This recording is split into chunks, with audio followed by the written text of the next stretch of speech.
Hold on, y'all. Looking for something real quick.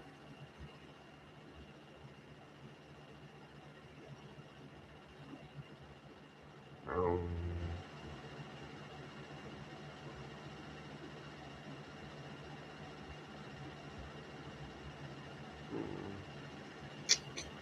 hold on. Just looking for something real quick.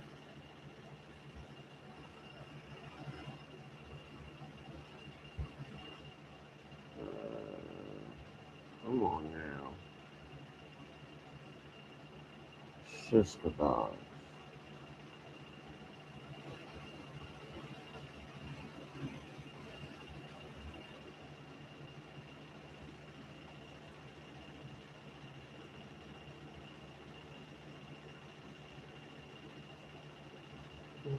No, I'm trying to look for something.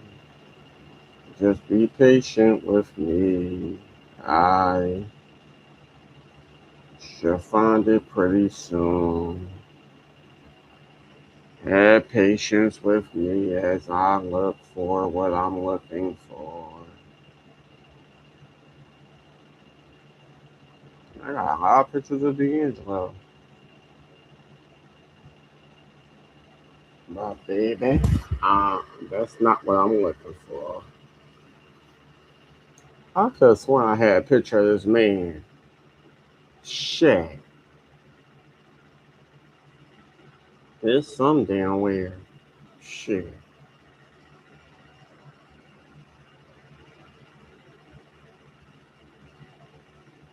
I don't want to put that picture up. That might be a little too inappropriate. Expect, but then again, fuck it. Fuck it.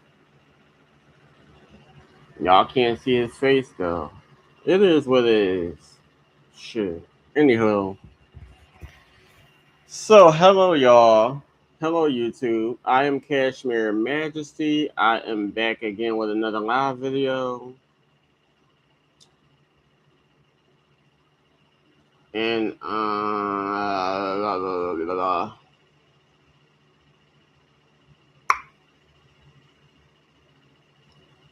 in today's live video, I am doing a Kashmere read session where I pick a book out of my collection of books and I'll read at least one or two chapters, depending on how long the chapter is and how large the print is. And I'm hungry.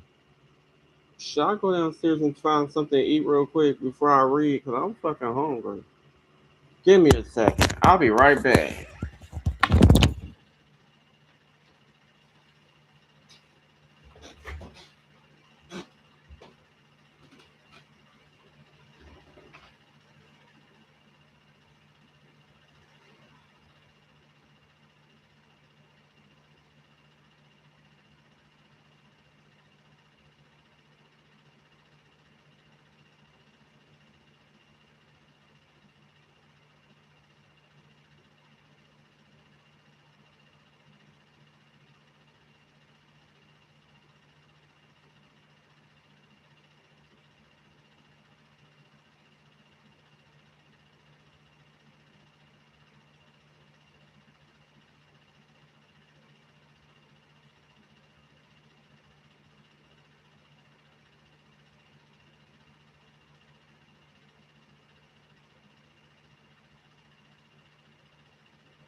Sorry about that.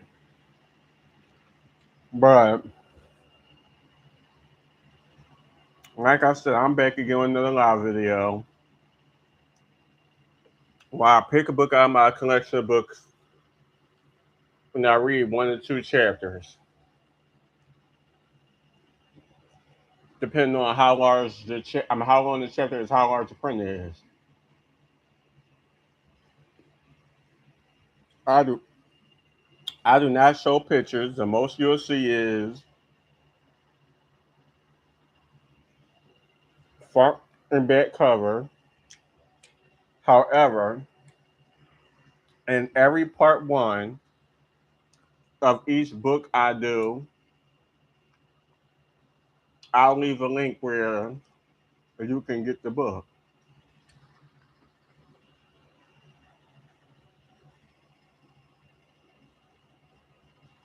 Now, as y'all can see from my background photo, I'm reading about Tupac Shakur. But the thing is, there are plenty of books about Tupac. Some that are said that he had wrote, I guess, poetry books or whatever. And then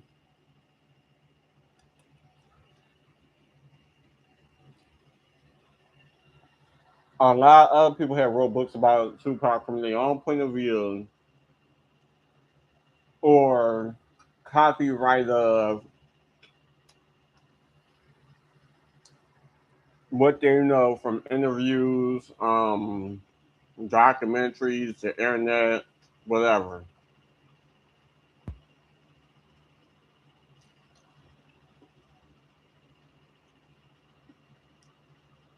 So when it comes to this book,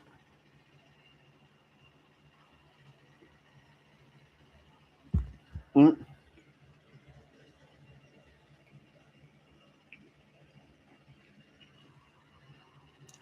oh wow,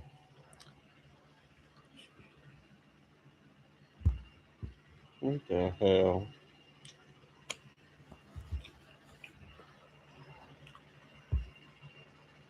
I got mayo on a damn.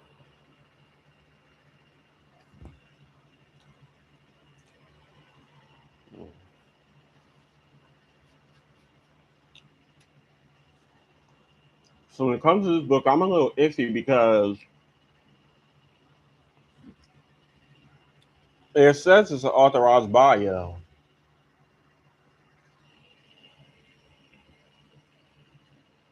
but even with authorized bios, if it ain't written from someone from the estate of Tupac Shakur, but his family and our associates should be in control of,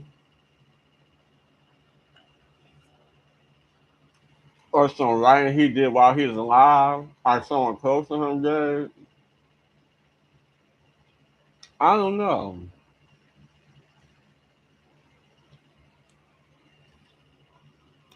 But because a lot of the time, majority of this be stuff we already know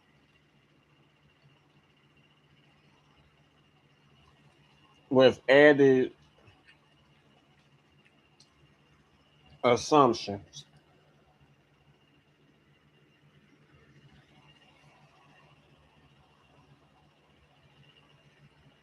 and opinions.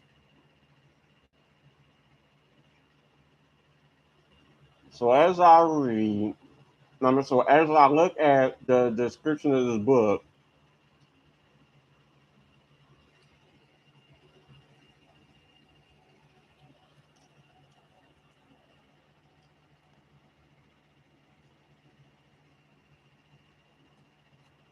it says, excuse me,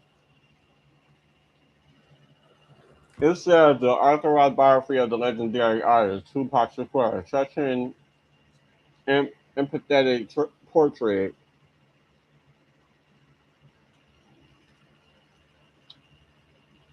The New York Times said of the life and powerful legacy, full illustrated with photos, mementos, handwritten poetry, musings, and more.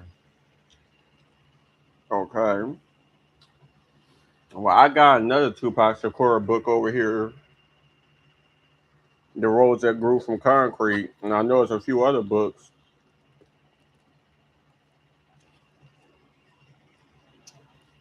But like I said, this one is written by Staci Robinson.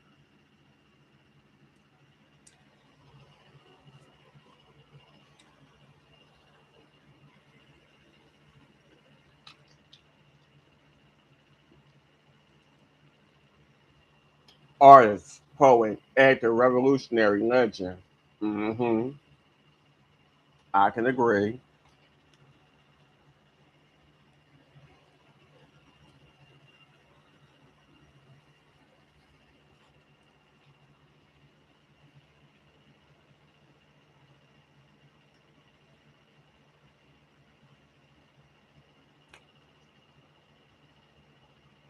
Hmm.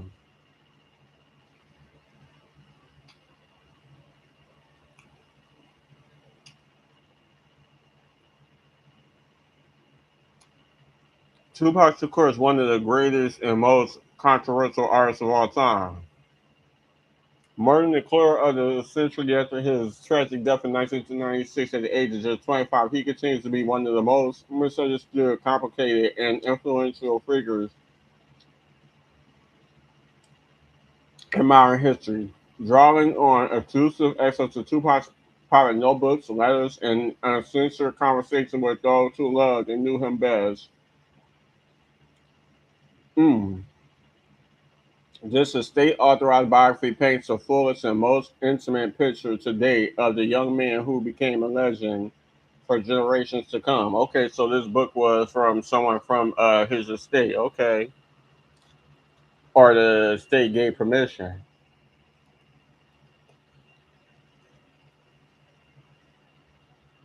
Hmm.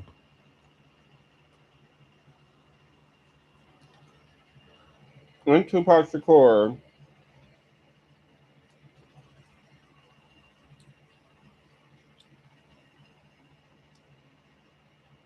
author and screenwriters Staci Robinson, who knew Tupac from their shared circle of high school friends in Marin City, California, and who was entrusted by his mother, Afeni Shakur, to share his story, unravels the myth and unpacks the complexities that shadowed Tupac's existence. Decades in making, the book pulls back the curtain to reveal a powerful story of lives defined by politics and art, a man driven by equal parts of brilliance and impulsiveness, steeped in the rich intellectual tradition of black empowerment and unafraid to utter raw truths about race in America.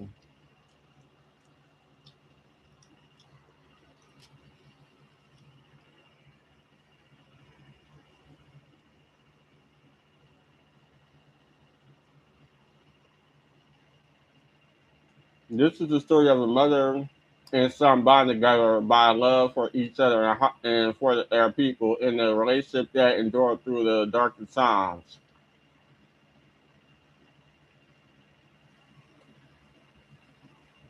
This is a political story that begins in the whirlwind of the 1960 civil rights movement and unfolds through the young artist awakening to rage. Mm. You know, I got a mayonnaise all on my face.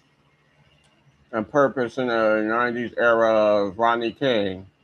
It is a story of dizzying success and the devastating consequences, and of course, it is a story of Tupac's music, his timeless, undying message as it continues to touch and inspire us today.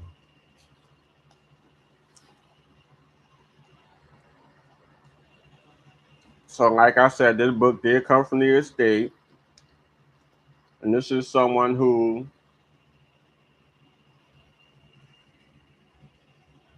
I guess, knew and shared friends with Tupac, and Tupac's mother gave her permission.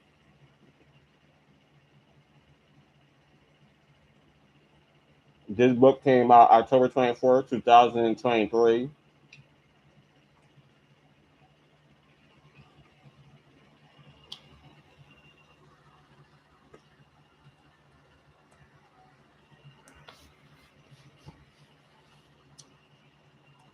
And this is the cover. This is the front. It's been wow.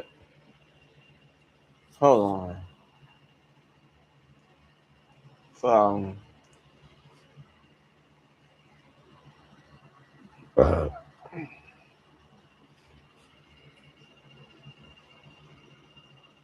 front, back.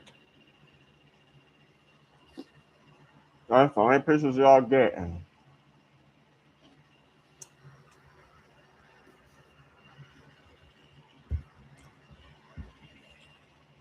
You already know.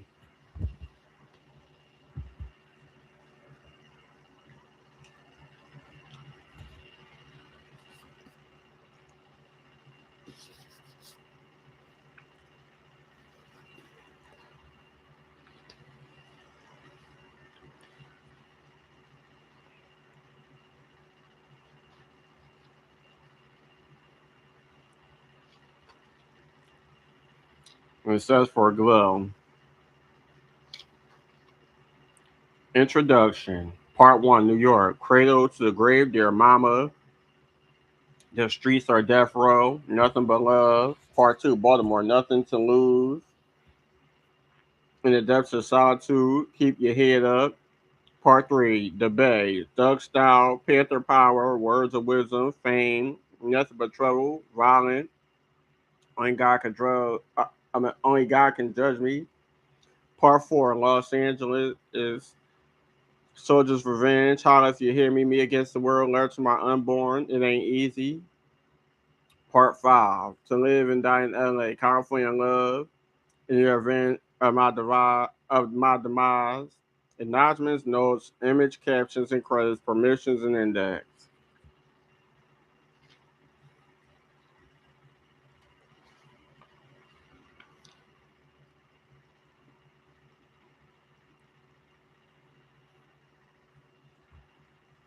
So I'm guessing this is Tupac's handwriting. Black seed keep on growing.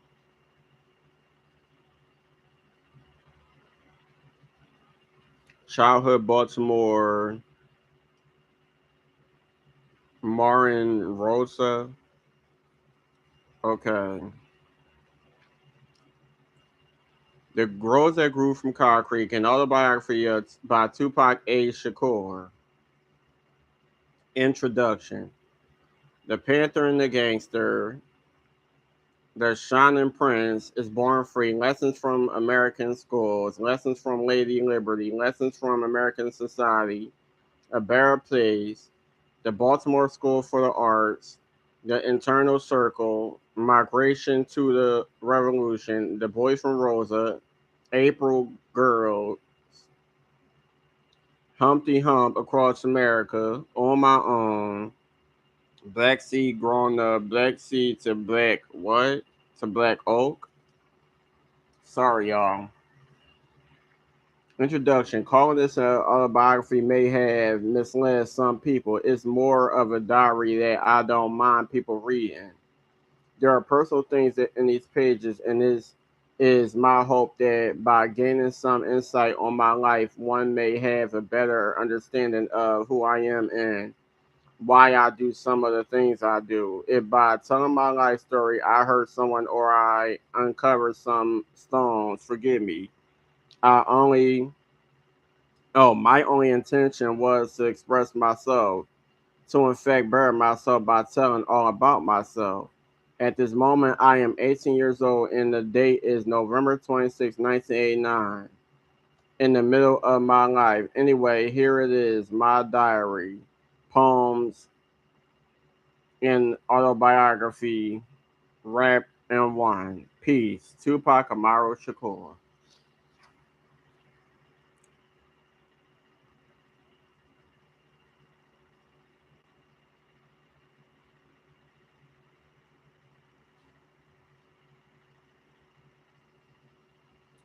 Intro.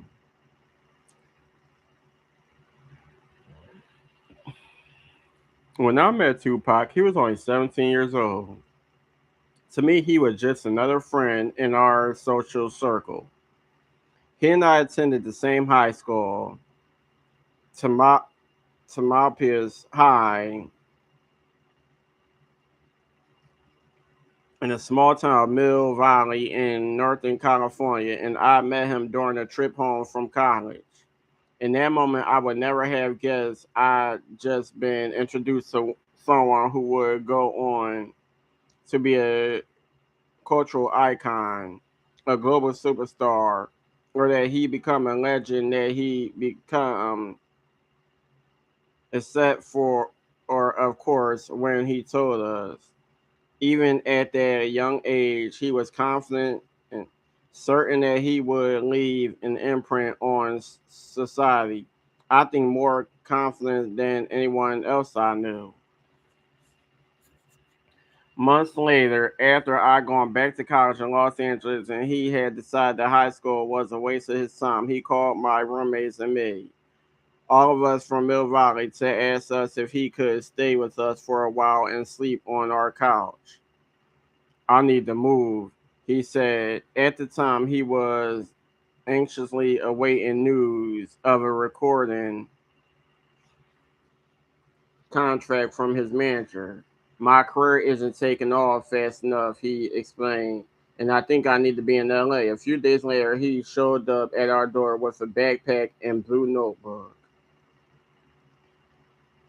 Each day, my roommates and I would leave for school or work while he stayed in our apartment alone, writing feverishly in that notebook. When we returned in the late afternoon, he wanted to share with us what he written that day.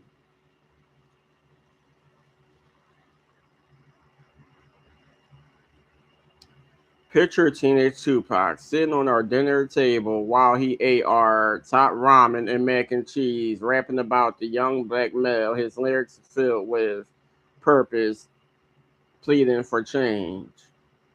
Okay, so Tupac, ate noodles and he ate noodles and macaroni and cheese. At least we know he like noodles, macaroni, and cheese. Looking back on that moment, I realized now that I didn't know yet. Hold on. Looking back on that moment, I realize now that I didn't know yet. I listened, I heard him, I appreciate his concerns, but I didn't know that I was in the presence of a young man who was on a fearless path to address the inequities in our society in whatever way he could. I didn't know because although I hate to admit it, I wasn't ready to talk about the young black male and the problems they face as one of the most vulnerable groups in our population.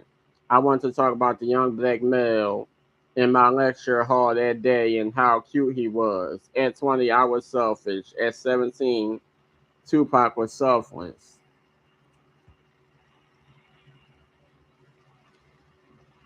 When his manager, Leila Steinberg, found a place for him to stay, he thanked us and was on his way. As he walked out the door that evening with just his backpack and blue notebook, my roommates and I wished him luck. And it seemed as soon as the door closed behind him, he became a household name. After I graduated from UCLA, I embarked on my own writing career, writing novels. But I still wasn't yet writing about the young black male as Tupac was. I was writing about that same young black male I had met in the lecture hall and the heartbreak that inevitably occurred years later. During the day, I worked in the sports industry as an assistant to professional athletes. The New York Jets '1 draft pick Keyshawn Johnson and NBA star Brian Shaw. At night, I write. While at work, I often get phone calls from Tupac's assistant. Tupac keep asking when you're going to leave the sports industry and come work for him. She say one afternoon the request was more specific. Tupac is forming a writing group. He wants you to join. He had started writing screenplays and was building a team, a group of female writers to ensure that his characters' voices,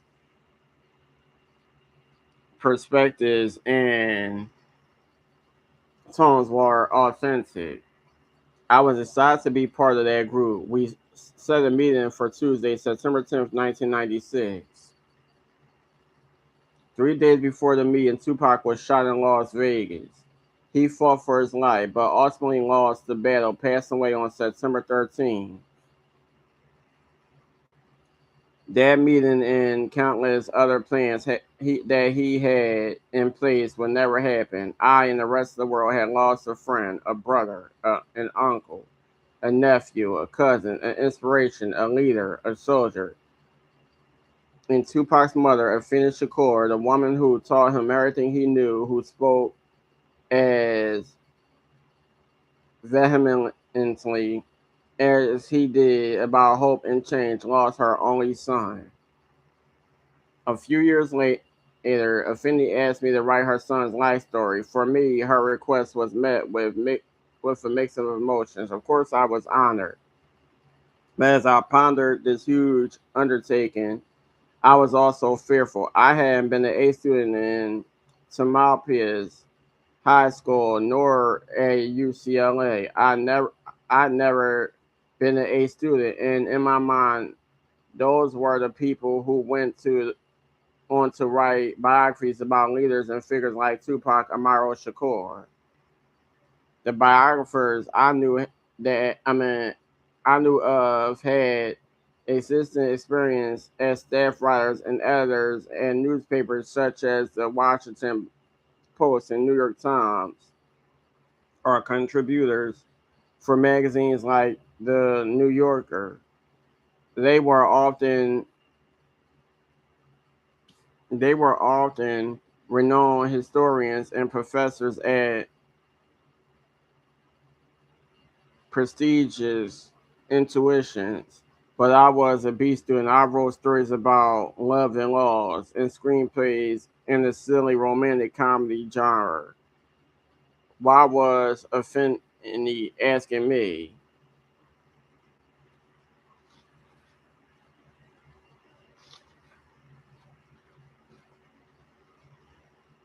I learned it was because she trusts me. She believed I could tell her son's life story with integrity and with a fair and balanced perspective. The good and the bad, his struggles and successes, the bloopers and the blemishes. She felt the family would be comfortable sitting down with me to tell stories they had never told before. And most important, just as her son had done, she wanted to give me a chance. Tupac and Affinity were always ones to give a chance to people who might not otherwise get one. Many of Affinity's decisions during those years were made with her son's ascensions in mind, and I believe that her asking me to write Tupac's life story was no exception. So in 1999, I bought an e-magazine personal computer and hunkered down in my apartment in Inglewood with the deadline less than a year away. The first thing I did was create a timeline of Tupac's life from birth to death. I taped 100 plus pages to my wall, transforming my apartment into Tupac land. Then I started interviewing and typing and interviewing and typing and interviewing some more. I flew cross country and spent days in a Georgia home Tupac purchased for Affinity. I sat in her kitchen. I sat in her kitchen while she cooked fried chicken, one of Tupac's favorite meals. As we spent hours talking about his life, at night we sat on her porch while she chain smoked, alternating between Newports and weed, talking about her life. The more we talked, the more I understood how similar the two of them were. And as and just as with Tupac, the more I got to know Affinity, the more my admiration grew. To research the book, I spent hours on the phone with in the living rooms of Tupac family members. I shared endless laughter with cousin Jamala, asking her 1,000 questions while she jumped on her bed and blasted her favorite music her through our chatter.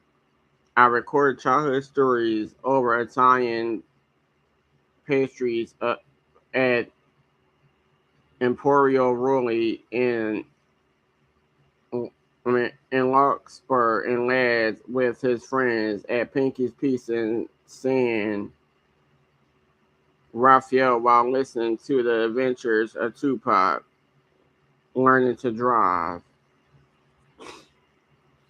I tracked down his teachers, his colleagues, and those he loved after 8 months, endless hours of interviews, and so many late night editing sessions to count. I turned in the manuscript.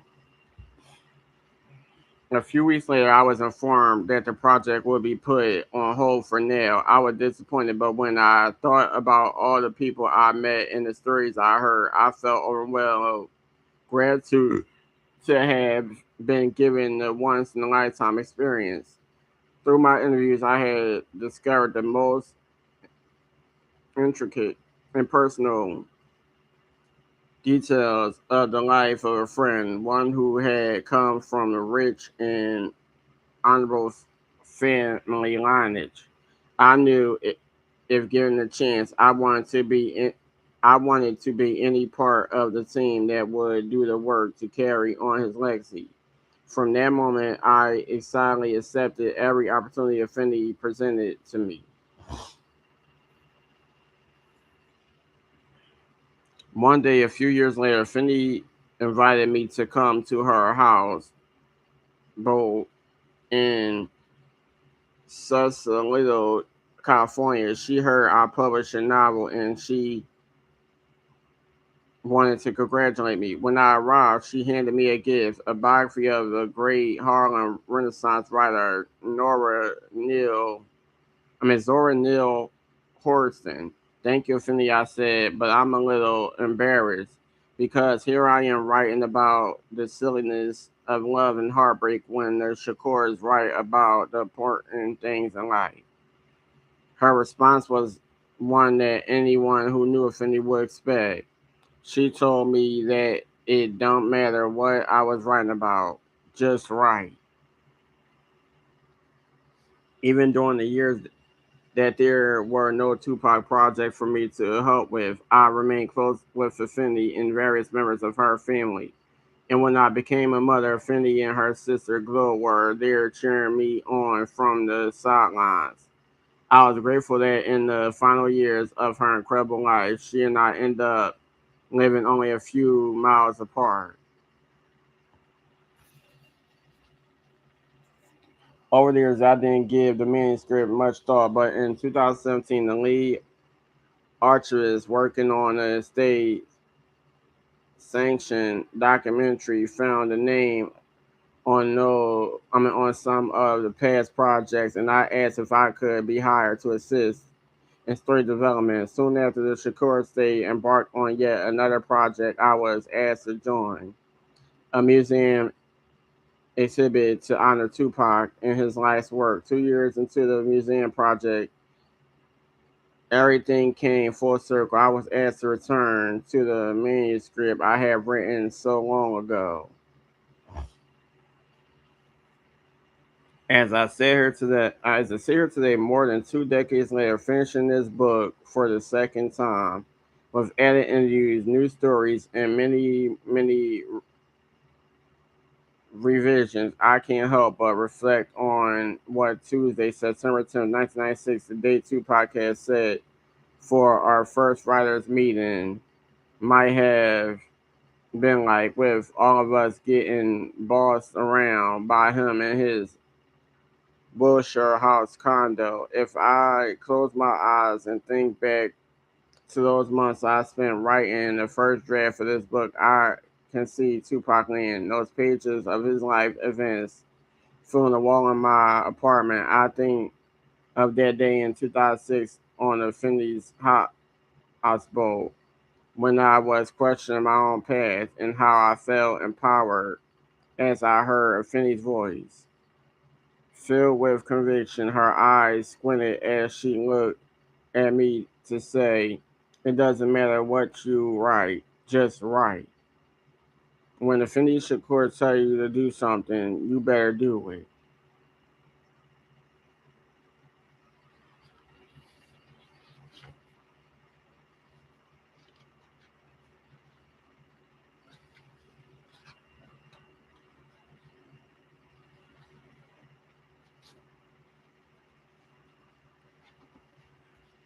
Alright, so I don't want to give y'all too much. That was Tupac Shakur, the authorized biography by Staci Robinson.